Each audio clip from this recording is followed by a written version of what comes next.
Que bom. Louvado seja o nosso Senhor, que está sempre conosco e que nos ama tanto, tanto, tanto, e que nos chamou a hoje, mais um dia, para recebermos esse amor de Deus e o Espírito Santo em plenitude. Aleluia. Nós vamos hoje rezar agora pelo Fernando, ele que vai pregar a palavra de Deus para nós. Eu peço que todos estendamos as mãos sobre o Fernando e vamos pedir que o Espírito Santo encha o seu coração, a sua alma, a sua vida, para que ele possa transmitir para nós aquilo que o Senhor quer nos dizer nesta noite. Importante é isso, aquilo que o Senhor quiser nos dizer esta noite. Que Ele fale em nome do Senhor, pelo seu Espírito Santo, para que Ele nos diga qual é a nossa missão, qual é o nosso comportamento, qual é esse amor de Deus para todos nós, e o que hoje devemos levar para casa, para que nós aprendamos cada vez mais. Senhor Jesus Cristo, nós te pedimos, enche esse teu servo Fernando com o Espírito de Deus, para que ele possa conduzir todos nós para ouvirmos a tua palavra, Senhor. A tua palavra que é verdade, que é luz, que é vida. A tua palavra que enche o nosso coração, para que cada vez mais aprendamos a viver na plenitude do amor de Deus, na plenitude do seu Espírito Santo. Aleluia. Vem, Espírito Santo, sobre esse teu servo, plenifica no amor, abre o seu coração, coloca fogo na sua língua. Aleluia, Jesus. Coloca fogo em todo o seu interior. Amém. Para que ele possa transmitir a nós essa palavra divina, que é você, nosso Senhor e nosso Deus. Muito obrigado, Divino Espírito Santo. Espírito Santo, descei sobre nós. Amém. Com toda a abundância das graças e dos dons. Amém. Amém. Deus te abençoe. Amém. Nossa. Obrigado, irmã. Coragem, vamos lá. Meu amado, eu sou do meu amado, eu sou do meu amado. Vai se sentando. Eu sou do meu amado, e ele é meu, e ele é meu. Eu sou do meu amado, eu sou do meu amado, eu sou do meu amado, e ele é meu. Glória a Deus. Irmãos, o tema dessa semana é o mistério da iniquidade. Nós vamos falar hoje sobre um tema não muito agradável. Vamos falar sobre o pecado. E eu quero pedir ao Espírito Santo, porque só Ele pode fazer isso. Eu quero pedir um fruto dessa pregação. Que se gere no nosso coração necessidade da salvação de Jesus. Que a gente perceba a necessidade, que a nossa alma hoje grite pela salvação de Jesus. Esse é o fruto. E uma jaculatória, uma oração para você ir repetindo no seu interior, enquanto essa pregação é desenvolvida. Senhor Jesus, salva-me.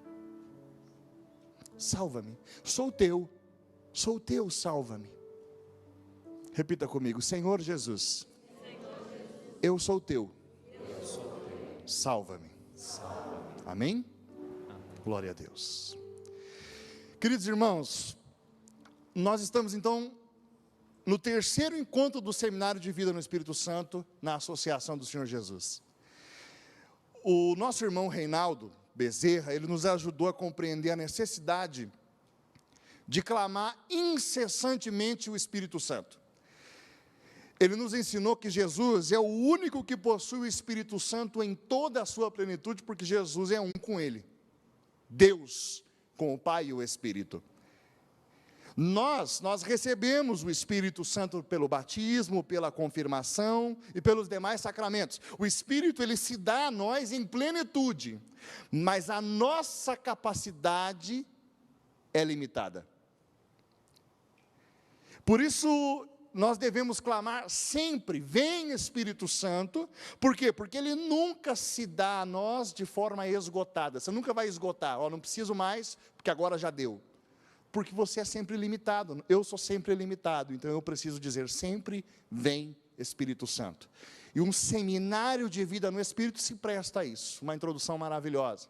Depois vem a nossa irmã Lucimar Mazieiro, e com ela nós fomos guiados a experimentar a realidade que melhor expressa quem é Deus: amor. Amor. Ele é amor. E ela nos fazia olhar de modo especial para esse versículo, no qual o Senhor diz: eu te aprecio, eu te amo, troco reinos por ti. O Senhor troca reinos por você e por mim, no sentido de que não há nada dentro dos seres que Deus criou, dos seres materiais, que seja mais importante para Deus do que você, do que eu, do que o homem. Há uma antiga canção de renovação carismática que a gente cantava, que ela dizia assim: Deus precisa de ti. Quem conhece? Os dinossauros, levanta a mão. Muito mais que possas imaginar. Aí dizia: precisa de ti muito mais que das estrelas, precisa de ti muito mais que do mar, precisa de ti muito mais que da terra, precisa de ti. Cantar não é meu dom, definitivamente, mas era isso, né, que a canção dizia. E de fato, o Senhor troca reinos por ti, porque para você ele é mais precioso do que tudo isso que existe. Hoje, meus irmãos, coube a mim trazer algumas reflexões para essa semana do Seminário de Vida no Espírito. E de acordo com a dinâmica desse seminário, desse itinerário, essa semana nós temos que meditar na realidade do pecado, da iniquidade e do mal. E eu queria olhar para você e dizer isso com muito amor, muito amor. Eu não estou preocupado com a sua autoestima nessa noite. Eu não estou preocupado em te agradar essa noite. Não estou preocupado em fazer uma mensagem que você saia daqui dizendo: ai, que lindo, gostei. Essa não é a minha preocupação nessa noite. Você sabe que a maioria das coisas importantes na vida não são agradáveis? Já parou para perceber nisso? Quem gosta de tomar, por exemplo, uma Bezetacil quando está doente? Ai, que vontade de tomar uma Bezetacil, né? Estou precisando. Ninguém, né? Ninguém gosta. Mas é necessário. Pois eu quero dizer a você que essa pregação, ela está dentro das coisas que nos são necessárias, mas que não são tão gostosas. Então eu já digo a vocês que é no amor e na caridade que eu quero fazer essa pregação nessa noite. Mas o Senhor quer nos confrontar com a verdade essa noite. Quero que você abra comigo a Bíblia, a palavra de Deus, em Romanos, capítulo 2, do versículo 1 ao 3. 1 ao 3. Romanos, carta, epístola de Paulo aos Romanos, capítulo 2, versículo 1 ao 3. Mateus, Marcos, Lucas, João, Atos dos Apóstolos, Romanos. Capítulo 2, versículo 1 ao 3. A palavra de Deus diz assim: e vós outros estáveis mortos por vossas faltas, pelos pecados que cometestes outrora, seguindo o modo de viver deste mundo, do príncipe das potestades do ar, do espírito que agora atua nos rebeldes. Desculpa, eu falei errado. Efésios. Eu li Romanos. Desculpa, erro meu. Ato falho, volta. Efésios, irmãos. Só um pouquinho mais para frente. Ok? De novo. Efésios 2, 1 ao 3. Eu li uma coisa e falei outra. Vamos de novo. Amém? E vós outros estáveis mortos por vossas faltas, pelos pecados que cometestes outrora, seguindo o modo de viver deste mundo, do príncipe das potestades do ar, do espírito que agora atua nos rebeldes.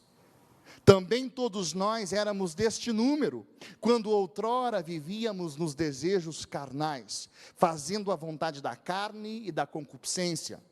Éramos como os outros, por natureza, verdadeiros objetos da ira. A notícia mais maravilhosa do cristianismo é a notícia da redenção. Jesus operou uma poderosa salvação. O sacerdote Zacarias, esposo de Isabel, em Lucas capítulo 1, 68 e 69, ele vai dizer assim: bendito seja o Senhor, Deus de Israel, porque visitou e resgatou seu povo, suscitou um poderoso Salvador na casa de Davi, o seu servo. O apóstolo Paulo vai dizer que essa notícia, esta boa notícia, evangelho, é uma força vinda de Deus para a salvação daquele que crê. O que é essa notícia? Força de Deus para aquele que crê. Mas sabe qual é o nosso problema nas últimas décadas? É que esse anúncio, um poderoso Salvador, ele nunca foi tão insignificante e sem sentido como nos dias de hoje. Uma das frases mais sem sentido do cristianismo atual é: você precisa aceitar Jesus como seu Salvador. Sabe por quê? Porque o homem de hoje, ele não tem mais a mínima noção do que essa salvação oferecida por Jesus Cristo oferece. Ele não tem a mínima noção da necessidade que ele tem da salvação operada por Jesus. Mas me desculpa, a minha intenção não é pregar para os homens lá fora. Essa palavra é para você essa noite. E eu queria dizer para você, é possível que a maioria de nós aqui nesta noite não tenha a mais mínima noção da necessidade da salvação que Jesus operou. Para nós aqui. Se eu chegasse aqui e dissesse para vocês assim, meus irmãos, eu tenho uma notícia maravilhosa para vocês. Cada um dos que aqui estão vai receber no final um cheque com R$1 milhão. Aí sim, meu amigo, aí sim, você iria experimentar a alegria da salvação. Porque o verdadeiro mal, que você acha que é o verdadeiro mal, que está te atingindo hoje, que é essa incapacidade de pagar as contas, que é esse sonho de adquirir alguns bens e serviços, tudo isso ia se tornar real. Esse anúncio ia fazer você chorar aqui, de alegria. Esse anúncio ia fazer você começar a ligar para as pessoas mais próximas, você ia querer organizar uma festa, porque antes você se sentia escravo, tinha um monte de coisa que você não conseguia fazer, e agora você se sente livre.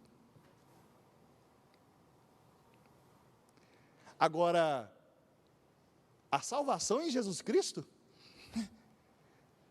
de que realmente ela te serve? Que diferença real, concreta, ela vai fazer na sua vida? É bem provável que nesse momento, você esteja se justificando no seu interior enquanto me ouve. Esteja dizendo assim, não, pera, Fernando, não é bem assim. Eu amo Jesus. Ele é tudo para mim. A salvação que Ele operou é importante para mim. Então eu queria te pedir desculpa, de novo. Não fica bravo comigo. Se eu não estiver dizendo a verdade aqui, você pode rejeitar o que eu vou dizer, sem medo algum. Agora, se o que eu falar aqui agora é verdade, e você rejeitar, aí é entre você e o Senhor. Então, eu bem sei que muitos podem estar dizendo no seu interior, não é bem assim, eu amo Jesus, Ele é tudo para mim, a salvação é importante para mim, mas me permita derrubar você hoje do cavalo. Eu vou fazer as seguintes perguntas para você. Quantas vezes, até hoje, na sua vida cristã, você já ouviu dizer, alguém já falou para você, que Jesus te salvou e te salva, te perdoou e te perdoa? Quantas vezes você já ouviu? Até hoje. Quantas vezes você já ouviu dizer que Deus te ama, te amou e te ama, e entregou o melhor do que era seu, o seu filho, por amor a você? Quantas vezes até hoje na sua vida cristã? Muito bem. Em face disso, diante disso,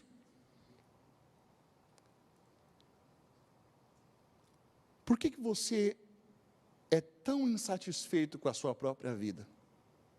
Insatisfeito com o seu casamento? Insatisfeito com os seus filhos? Por que você é tão mendigo dos afetos dos outros? Dos prazeres desse mundo? Tão fragilizado quando não te olharam do jeito que você queria? Porque falaram assim, não falaram assado. E por aí vai. Por que você é tão frágil diante dos sofrimentos da vida? Diante de uma enfermidade? Por que você é tão revoltado diante da morte de alguém que você amava?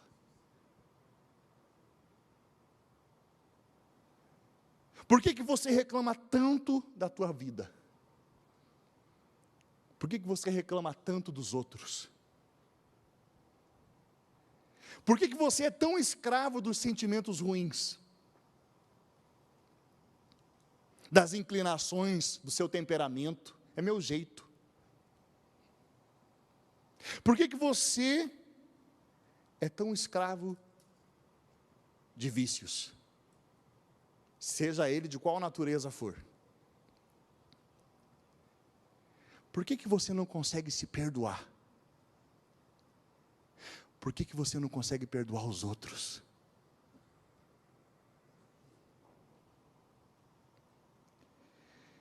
Por que você não tem por que você tem uma lista de pessoas das quais você foge como o diabo foge da cruz? Você não tem relacionamento, você cortou. Por que você não consegue sorrir? Está sempre cansado, sempre desanimado, sempre... Como é que você está? Como é que está, irmão? Mais ou menos. Sempre mais ou menos. Por que você não é realmente feliz? Irmão, diante dessas perguntas, eu peço desculpa se eu não acredito, de fato, que a salvação de Jesus significa alguma coisa na vida da maioria dos irmãos. A Bíblia, ela nos conta histórias de muitos homens e mulheres para os quais o anúncio realmente teve algum significado, alguma relevância. Eu vou pegar algumas frases de uma dessas pessoas da Bíblia. Saulo, de Tarso, que se tornou Paulo, apóstolo de Jesus Cristo. Quero contar para vocês o que esse anúncio fez na vida desse homem chamado Saulo. Atos, não precisa ir abrindo, que eu vou citar muito texto bíblico agora, mas você anota para você ler depois. Atos dos Apóstolos, capítulo 22, versículo 3 ao 16, ele diz assim: eu sou judeu, eu nasci em Tarso da Sicília, mas criei-me nessa cidade. Instruí-me aos pés de Gamaliel em toda a observância da lei de nossos pais, partidário, entusiasta da causa de Deus, como todos vós também o sois no dia de hoje. Eu persegui de morte essa doutrina, prendendo e metendo em cárceres homens e mulheres. O sumo sacerdote e todo o conselho dos anciãos me são testemunhas. E foi deles que também recebi cartas para os irmãos de Damasco, para onde me dirigi com o fim de prender os que lá se achassem, e trazê-los a Jerusalém, para que fossem castigados. Olha o que ele conta. Ora, estando eu a caminho, aproximando-me de Damasco, pelo meio-dia, de repente me cercou uma forte luz do céu. Caí por terra e ouvi uma voz que me dizia: Saulo, Saulo, por que me persegues? Eu repliquei: quem és tu, Senhor? A voz me disse: eu sou Jesus de Nazaré, a quem tu persegues. Os meus companheiros viram a luz, mas não ouviram a voz de quem falava. Então eu disse: Senhor, que devo fazer? E o Senhor me respondeu: levanta-te, vai a Damasco, e lá te será dito tudo o que deves fazer. Como eu não pudesse ver por causa da intensidade daquela luz, guiado pela mão dos meus companheiros, cheguei a Damasco.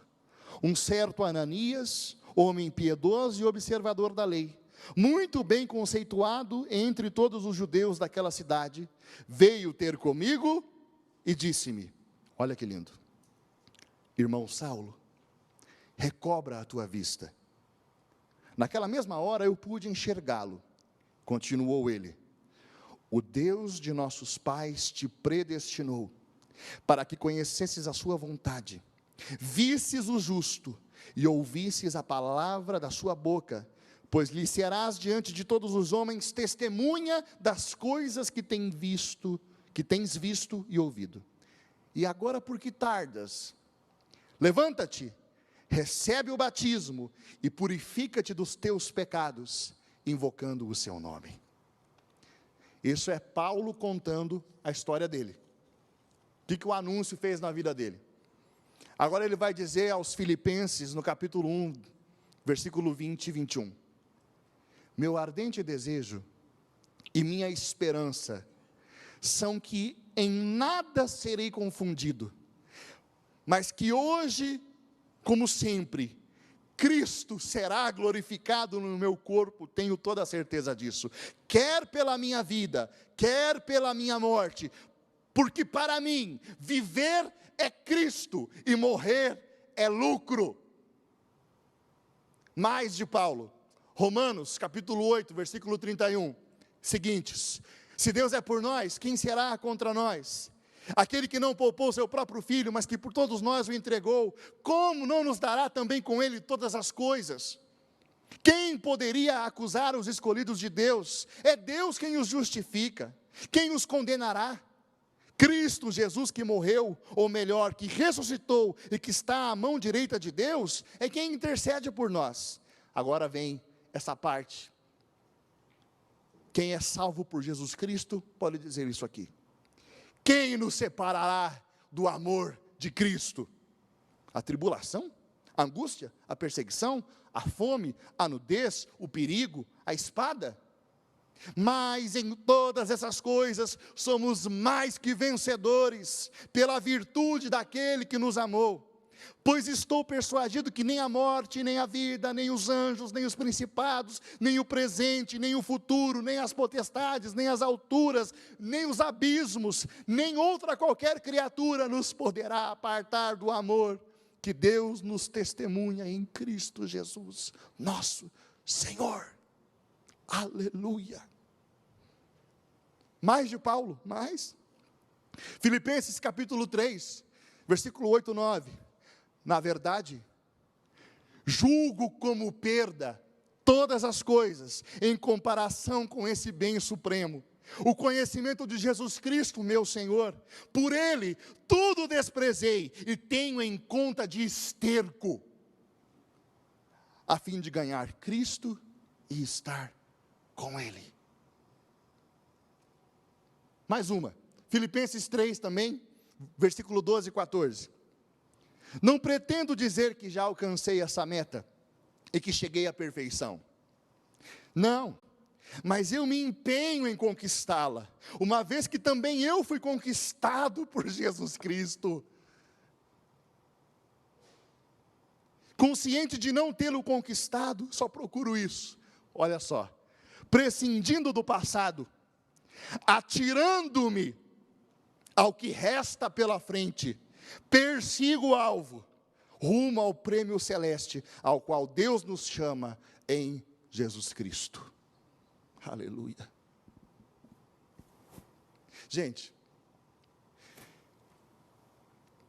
quando São Paulo recebeu o anúncio da salvação em Jesus Cristo, a vida dele foi transformada para sempre. Ele se tornou verdadeiramente livre. Paulo, conforme o livro dos Atos, no capítulo 16, conta que ele foi preso na cidade de Filipos, junto com Silas, companheiro de missão dele. Foi açoitado com varas, ficou em carne viva, foi jogado numa prisão. E ali, naquele lugar, depois de ter sido açoitado, Paulo e Silas, por volta da meia-noite, cantavam hinos de louvor. Sabem por quê?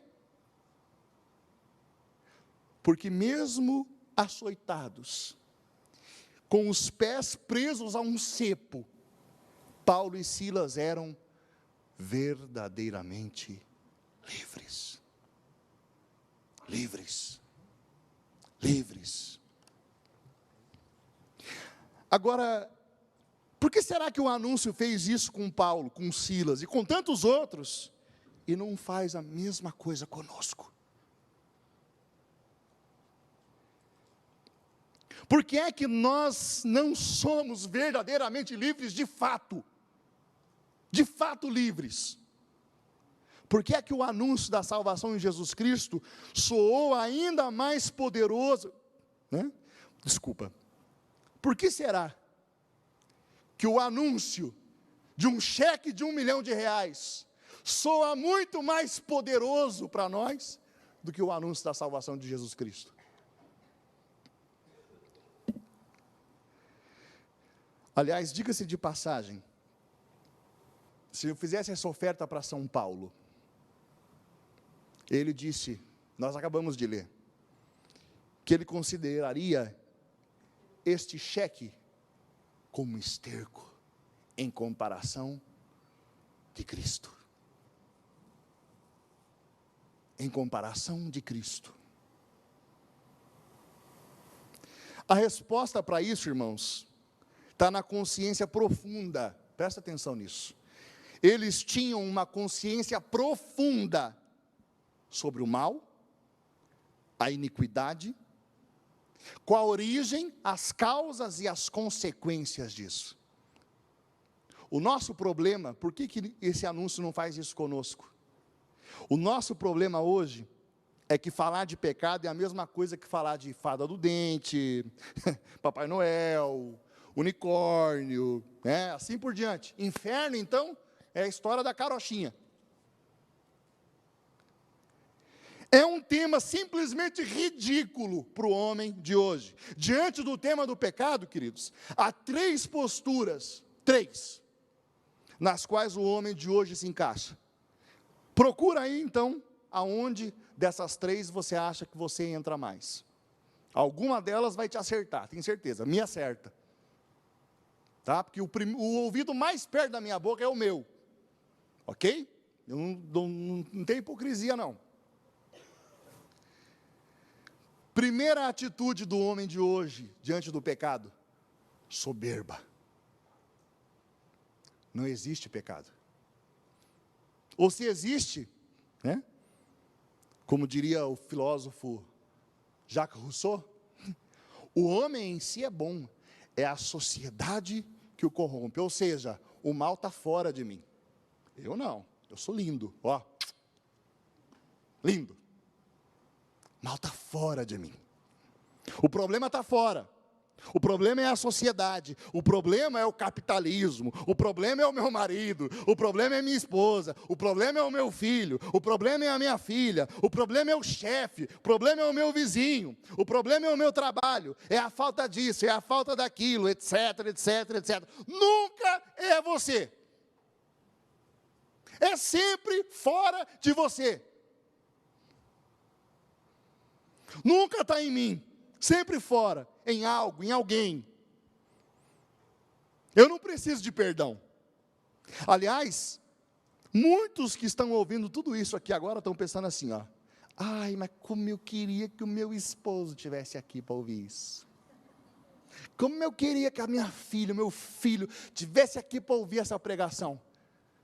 Soberbo. Soberba. Nunca está em você. É sempre o esposo, a filha, o filho, o vizinho, o outro que tinha que ouvir. Você, eu. É uma atitude diante do pecado, a soberba. Segunda atitude diante do pecado, indiferença. A questão não é a existência de Deus ou não. A questão não é se existe certo ou errado, se é pecado ou não é pecado. A questão é que isso não importa coisa nenhuma. Grande coisa. Não faz diferença alguma. A minha vida vai continuar a mesma coisa. Eu vou trabalhar, eu vou estudar, eu vou sair, eu vou ter um lazer, eu vou comprar roupa, vou comprar casa, vou comprar um carro, eu vou ir numa festa, eu vou ir num barzinho, eu vou ter os meus filhos, eles vão fazer exatamente as mesmas coisas e nós vamos morrer. E meus filhos também vão. E eu sou indiferente. Que diferença tudo isso faz? É a vidinha de todo mundo. Indiferente. Essas duas posições diante do pecado, tem uma terceira, mas vamos falar dessas duas. Soberba e indiferença, elas estão no cerne, no coração da catástrofe que nós estamos vivendo hoje. É o coração. Vou dizer para você o seguinte, ó. Presta atenção nisso. Por detrás da noção de pecado, está necessariamente a noção de que Deus existe. Porque, por definição, o pecado é ofensa a Deus e subversão dos planos de Deus sobre todas as coisas criadas. Pecar é subverter-se contra Deus e ofendê-lo. Portanto, negar o pecado é, em primeiro lugar, negar Deus. A soberba ou a indiferença diante do pecado, você já entendeu. Essa noção de que a vida é fugaz, é um brevíssimo segundo diante da eternidade, que, portanto, o uso desordenado das coisas criadas é uma estupidez, vaidade das vaidades. A noção de pecado é o cerne disso. Eu percebo que esta vida é passageira. Eclesiastes, vaidade das vaidades, se eu me apegar às coisas daqui. Negar o pecado, queridos, é afirmar que nós somos senhores de nós mesmos, ou seja, que nós somos Deus. E eu não estou jogando conversa fora. Quem falou isso foi um dos grandes filósofos venerados dos nossos tempos, Nietzsche.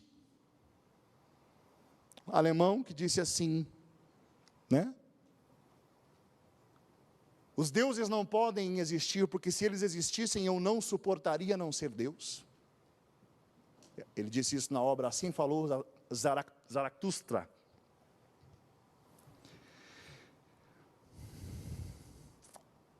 Um homem que está acima do bem e do mal. Não existe pecado.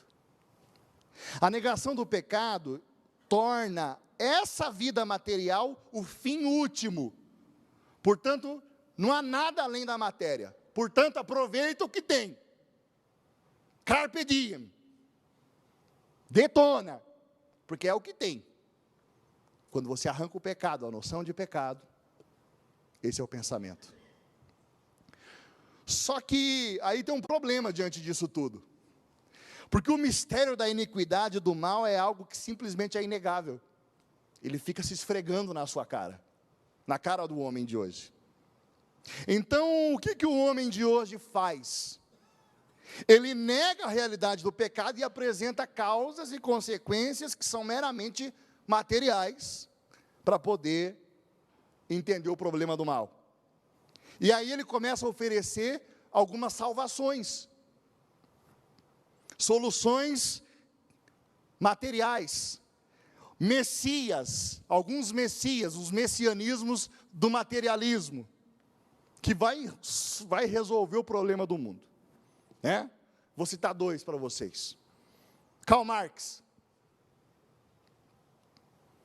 vai dizer que o mal do mundo é o domínio dos meios de produção, os capitalistas, e a salvação do mundo é a revolução, e a luta de classes para gerar uma sociedade onde os meios de produção vão pertencer a todo mundo. Imanente.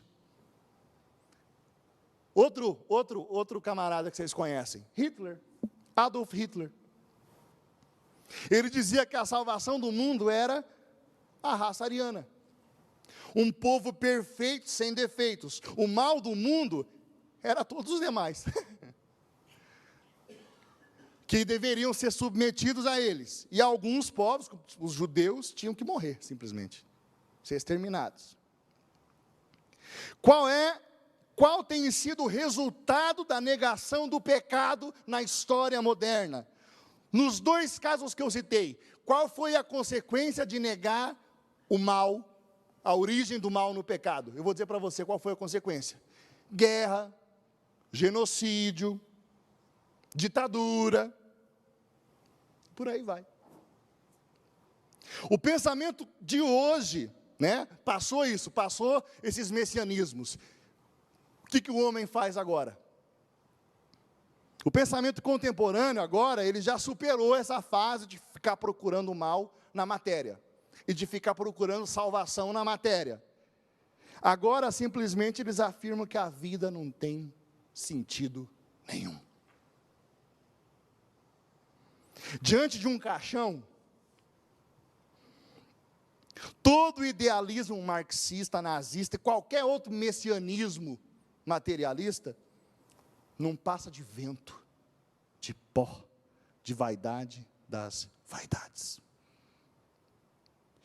Aí, com base nisso que eu estou falando, surge a terceira postura que o homem tem diante do pecado: desesperança. Não há salvação para mim. Não tem jeito para os meus filhos. Não há salvação para o meu casamento. Está tudo perdido. Essa vida não tem sentido nenhum. Desesperança, irmãos, é o pecado contra o Espírito Santo. É quando você diz: nem Deus pode me salvar. Quando você se fecha à possibilidade de ser salvo. Desesperança é o pecado contra o Espírito. É o único pecado que não tem perdão, porque ele não se deixa perdoar. É por causa dessas 3 atitudes diante do pecado, meus irmãos, que o anúncio da salvação em Jesus não faz o mínimo sentido para o homem de hoje. E aí, qual é a solução que o cristianismo de hoje, o atual, não o da Bíblia, não o dos mártires, o dos santos, não, esse cristianismozinho de hoje, qual é a solução que o cristianismo atual achou? Despertar o homem para a realidade do pecado? Não. Solução do cristianismo atual é prostituir o evangelho genuíno. Nós começamos a pregar aquilo que as pessoas querem ouvir, gostam de ouvir. Nós pregamos um Deus materializado que promete um céu materializado também. Aceitar Jesus como seu Salvador não é ser resgatado da morte e da condenação eterna, até porque, dizem eles, né? Se Deus é amor, Deus é misericórdia, Deus é bondoso, como é que Ele pode condenar alguém para o inferno? Isso não existe. Não. Aceitar Jesus como seu Salvador, o libertador, dentro das confissões históricas da nossa igreja católica e das outras igrejas mais antigas, nesse cristianismozinho atual, eu não estou falando que a igreja prega isso, não. Estou dizendo que existem correntes dentro da igreja, das igrejas, as confissões históricas, que negam o pecado, então eles começam a pregar da seguinte maneira, né?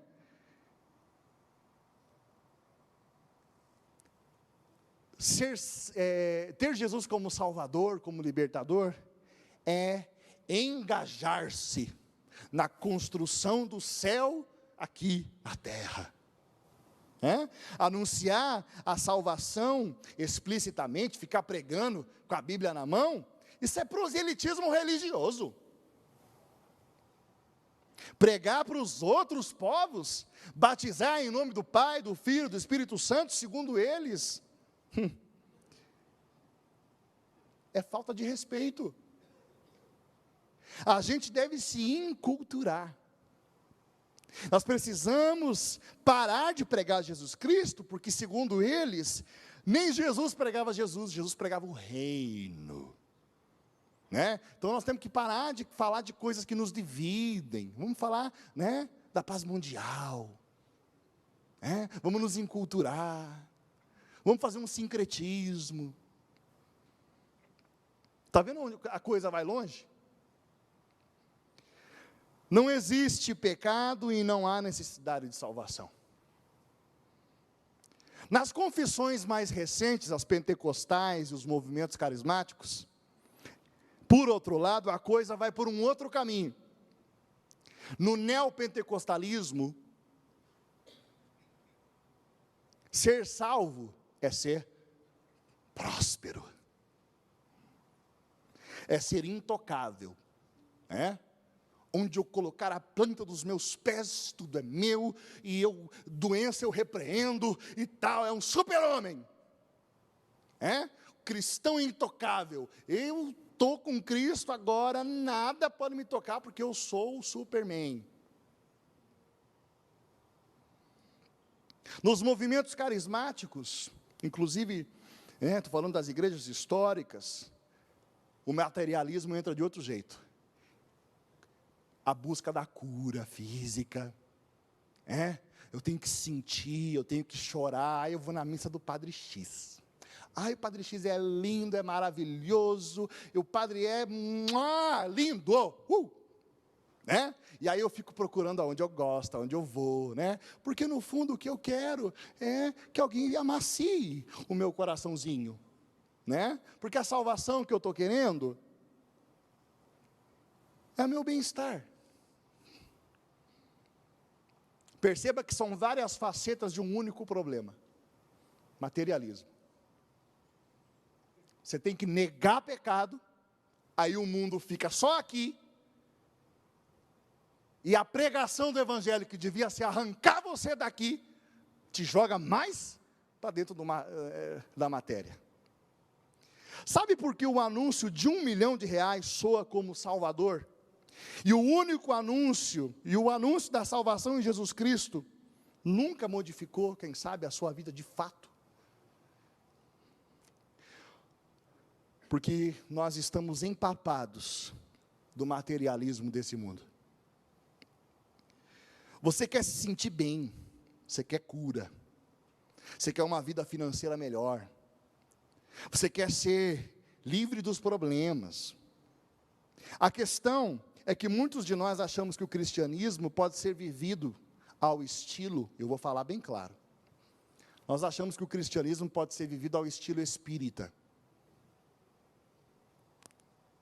no qual o que importa é ser altruísta, O que importa é você fazer um ato de caridade, Não há um compromisso de mudança de vida. Você vem aqui, toma um passe católico e vai embora. Porque, desculpa, é isso. Não estou me sentindo bem. Aí vou lá, recebo uma oração e vou embora. É o mesmo estilo. É um cristianismo vivido do jeito espírita. O nível superficial. Deus é um servo. Em poucas palavras, meu irmão, eu vou descrever para você agora, de verdade, o que é pecado. Eu rogo ao Espírito Santo, para que Ele venha no nosso socorro nessa noite. Para que Ele nos convença, como diz em João no capítulo 16, versículo 8, a respeito do que é o pecado,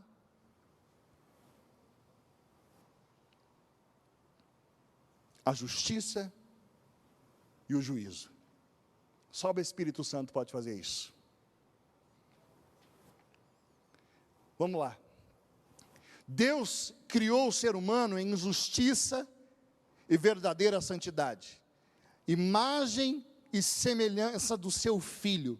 Efésios capítulo 4, 24 diz isso. Um ser humano plenamente feliz, com vida abundante, incorruptível. Em toda a criação havia perfeita ordem e perfeito equilíbrio. Aí Gênesis capítulo 3 vai narrar que o homem, por um ato deliberado da sua vontade, ele é instigado a duvidar de que Deus é bom, de que Deus é justo, de que Deus é santo. E o homem deseja ser como ele, suplantá-lo, tomar o seu lugar. Ora, o homem era mediador entre Deus e a terra. E ao entrar o homem em inimizade com Deus, toda a terra foi ferida. E Romanos capítulo 8, versículo 22 diz que a criação geme como em dores de parto. Toda a terra foi ferida pelo pecado. Toda a criação entrou em estado de corrupção e de morte. A palavra é clara: o salário do pecado é a morte. Deus não criou você para morrer. Nada daquilo que existe foi feito para a morte. Mas depois da queda, nós somos, como diria Heidegger, ser para a morte.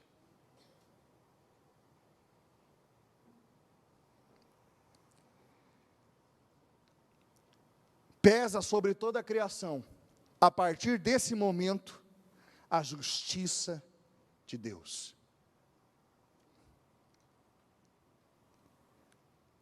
Trata-se, então, meus irmãos, de um desastre cósmico, universal. Um Deus, se é bom, justo, é um Deus que não se cala diante do ímpio. Deus que não é conivente com o mal. Aí, em estado de degradação, de corrupção, esse mal, eu vou usar uma palavra difícil e vou explicar ela para você. Esse mal, de ordem ontológica, se torna também um mal de ordem moral. Vou explicar o que é isso. A raiz da morte, da enfermidade, dos desastres naturais, ontos no grego significa ser. Existe o mal, depois que entrou o pecado, surgiu a morte, surgiu a enfermidade, desastres naturais, não havia. E surge, igualmente, assassinato, violência, genocídio, estupro, escravidão, traição, é o mal na ordem moral. O ser humano inclinado para o mal. E todo o mal tem uma raiz, e a raiz é o pecado. E sobre o pecado pesa a ira de Deus. Para que você não ache que eu esteja falando bobeira, a palavra de Deus é clara. Romanos capítulo 1, versículo 18, diz assim: a ira de Deus se manifesta do alto do céu contra todo tipo de impiedade dos homens, que pela injustiça aprisionam a verdade. Algumas questões que você precisa entender. Primeira coisa que você precisa entender: Deus é santo. Dentre os atributos de Deus, há um que lhe é especialíssimo. Ele é Kadosh, santo, santo, santo. Na sua santidade, na santidade de Deus está de um modo que você não consegue medir, de modo incomensurável, está a sua beleza, a sua glória, o seu poder. Nele não há mancha, não há corrupção alguma. É incompatível com a natureza de Deus o mal, o pecado. O pecado é expelido para fora pela santidade de Deus. A poderosa santidade de Deus. O primeiro pecador, irmãos, foi um anjo, Lúcifer. E Jesus, em Lucas capítulo 10, versículo 18, Jesus diz assim: eu vi Satanás cair do céu como um relâmpago, como um raio. Quando os anjos pecaram, imediatamente a ira de Deus pesou sobre eles. E a palavra não diz que eles foram, A palavra não diz assim: e eu vi Lúcifer, Satanás, ser convidado a retirar-se. Não, não é isso que está escrito. Eu vi ele cair do céu, ser precipitado no inferno como um raio.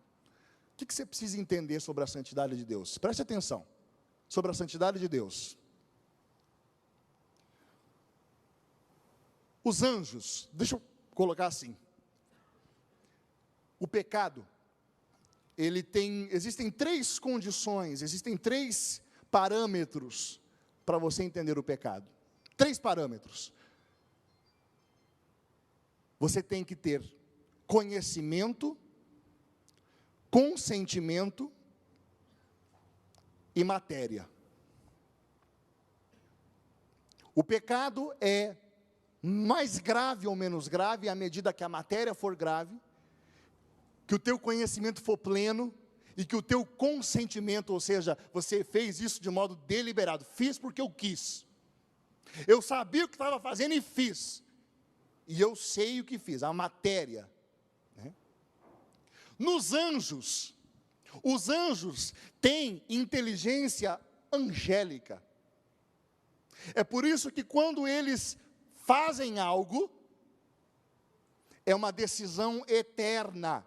Ele não titubeia, ele sabe o que ele está fazendo. Por isso, algumas pessoas, será que Lúcifer não vai se arrepender um dia? Não. Ele sabe o que fez e tomou uma decisão eterna. Se rebeliou. E porque ele tinha pleno conhecimento, pleno consentimento, e foi uma matéria grave, rebelião contra Deus, ele caiu do céu como um raio. Agora, o ser humano não é assim. Nosso conhecimento é curto, nosso consentimento, porque nós conhecemos pouco, também é, de certa forma, limitado. Agora, existe algo que nos iguala a ele, a matéria, a rebelião, o pecado em si. Vou dar um exemplo para você. Se a minha menina do meio, a Maria Fernanda, que é super arteira, se ela pegasse um alfinete, e chegasse e desse um cutucão em você, com o alfinete, é uma coisa. Agora, se ao invés dela fosse eu pegasse esse alfinete e acertasse você, provavelmente, você ia perdoar a Maria Fernanda, Você ia olhar para ela, ai, mas aí você ia ver que ela dava risada. Ah, que menina, né? Mas se sou eu, você ia ficar, qual é a sua? Verdade ou não? Porque eu tenho pleno conhecimento, pleno consentimento, eu sei o que eu estou fazendo. Ela, mais ou menos, está brincando. Mas, preste atenção, objetivamente falando, tanto a minha ação, quanto a ação dela, provocaram a mesma dor. Sim ou não? A mesma dor. Pois eu quero dizer a você, a ofensa de Lúcifer e a sua ofensa provocam a mesma dor. Ele foi precipitado nos infernos. Você não. Isso é Santo Inácio de Loyola, que medita nos exercícios espirituais.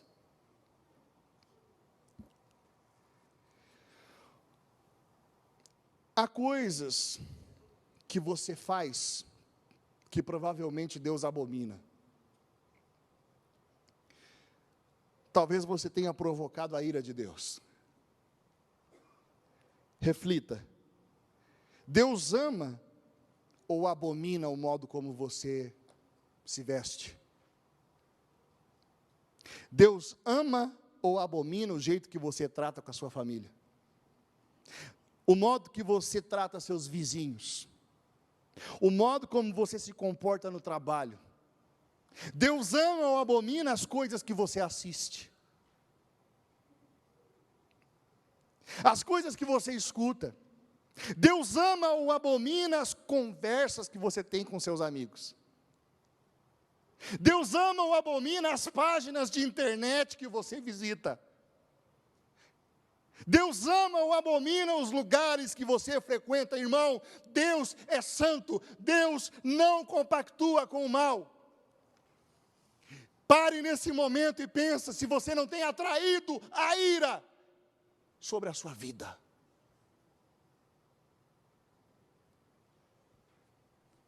Aí você está me ouvindo e falando assim, Fernando, você exagerou. Deus é amor.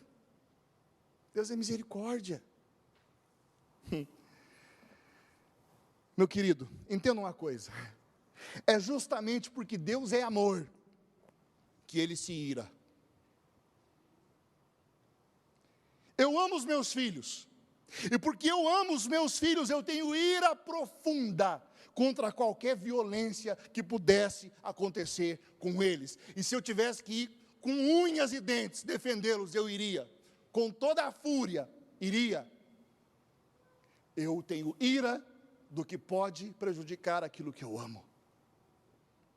Nós amamos a vida, então nós odiamos o aborto. Porque você ama, você se ira. Entenda que o maior ato da misericórdia de Deus, meus queridos, foi um ato de justiça. Deus é bom, Deus é misericórdia, sim. E o maior ato dessa misericórdia foi um ato de justiça. Ele viu o nosso pecado, viu o nosso mal e deu o melhor do que era seu, o seu único filho. E ele foi esmagado naquela cruz, pisoteado por causa dos nossos crimes. Ele foi ao Calvário e viu o meu crime, viu o seu crime e teve pavor. Sangue saíram dos seus poros, porque ele viu o meu pecado, ele viu o seu pecado, ele viu os nossos crimes e pagou por eles. Deus, no seu poder, poderia pura e simplesmente dizer assim, gente, galera, a partir de agora está todo mundo perdoado, vamos fazer de conta que nada aconteceu. Mas Ele não faz isso, sabe por quê?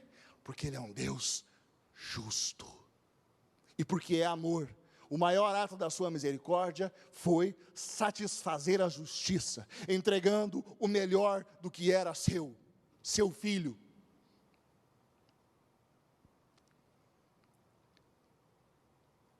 Por último, Deus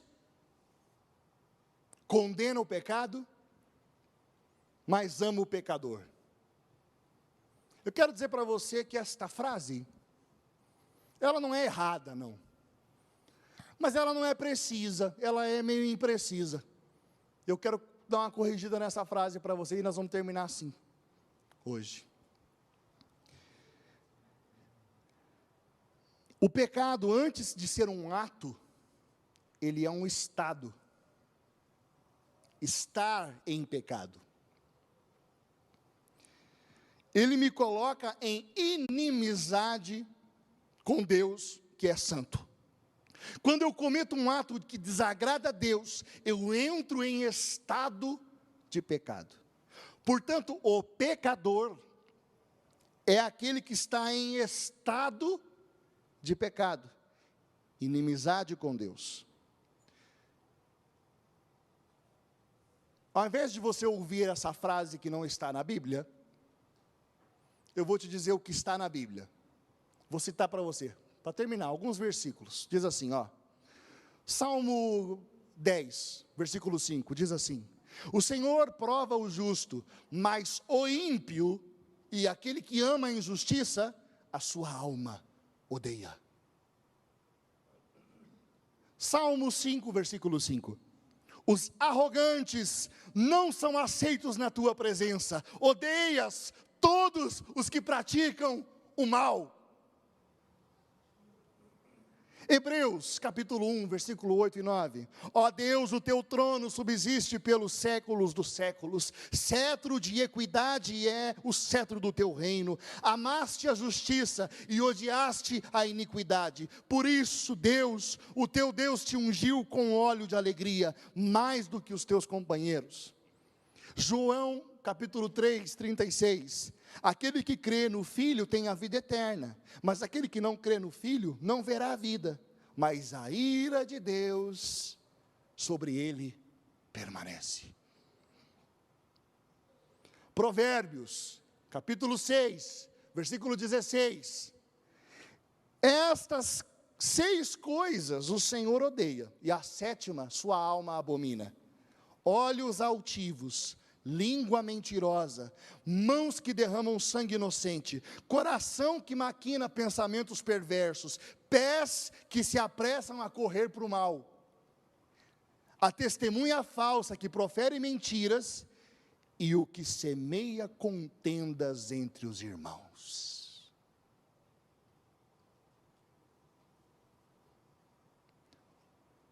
Efésios capítulo 2, versículo 3, todos nós também, antes andávamos nos desejos da nossa carne, fazendo a vontade da carne, dos pensamentos, e éramos por natureza filhos da ira.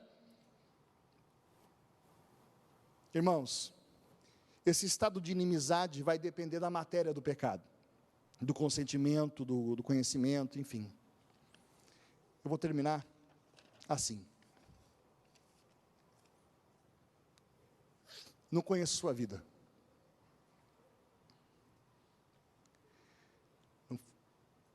Preguei aqui, irmãos, isento, porque eu não conheço a sua vida.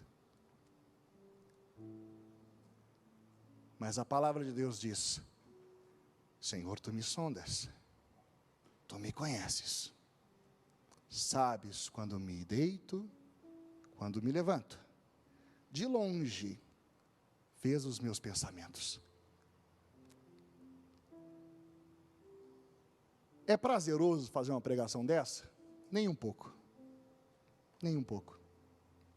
Quero dizer para você o seguinte: eu, Fernando, por mais ou menos uns 4 anos da minha vida, não, 3 anos da minha vida mais ou menos, eu estava na igreja, pregava, eu corri o Brasil, fui pregar fora do Brasil, e a minha vida era podre, podre, podre, podre, podre, podre, podre. Mas Deus me amou tanto, que expôs cada um dos meus pecados, e me amassou, me pisou, e eu tive que ser reconstruído. Ainda estou na reconstrução, mas Ele tem me reconstruído.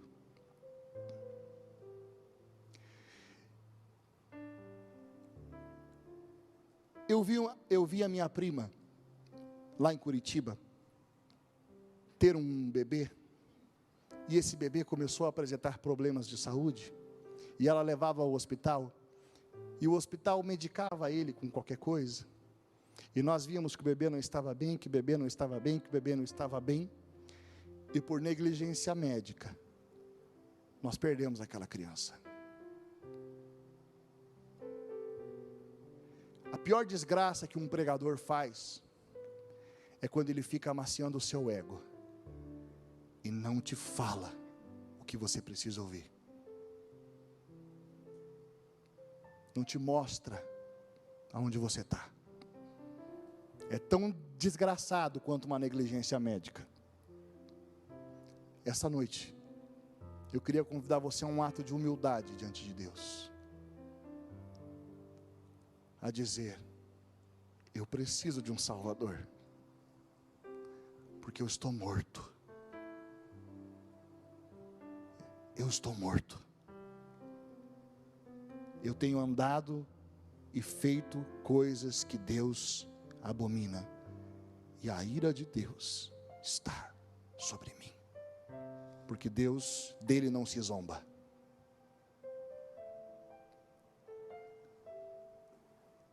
Mas o seu coração está perto do coração contrito. Tu salvas aquele de espírito arrependido, diz o Salmo. Eu queria convidar você ao arrependimento. Eu fui esmagado pelo Senhor. E a palavra do Senhor diz em Oséias: vinde, voltemos ao Senhor. Ele nos despedaçou, Ele nos sarará. Eu queria convidar você a ficar de pé e a cantar essa canção que você conhece. Renova-me, Jesus. Tudo que há no meu coração precisa ser mudado.